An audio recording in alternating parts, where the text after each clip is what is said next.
Hi everyone, in front of me I've got TCL 403 and let me share with you how to reset up preferences on this device. So let's start with opening the settings, and here in this section we have to scroll down to find the apps. So if you're at the top, let's scroll down because it is almost at the very bottom. So let's tap on apps, and here we have to tap on apps, app info. Let's tap. As you can see here, we've got the list of currently applied and installed apps, so simply tap on the three dots icon in the right upper corner and tap on Reset Up Preferences.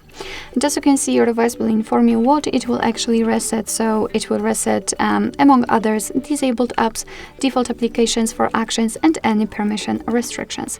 What's more, no worries, you won't lose any app data, so simply tap on Reset Apps, and basically this is it.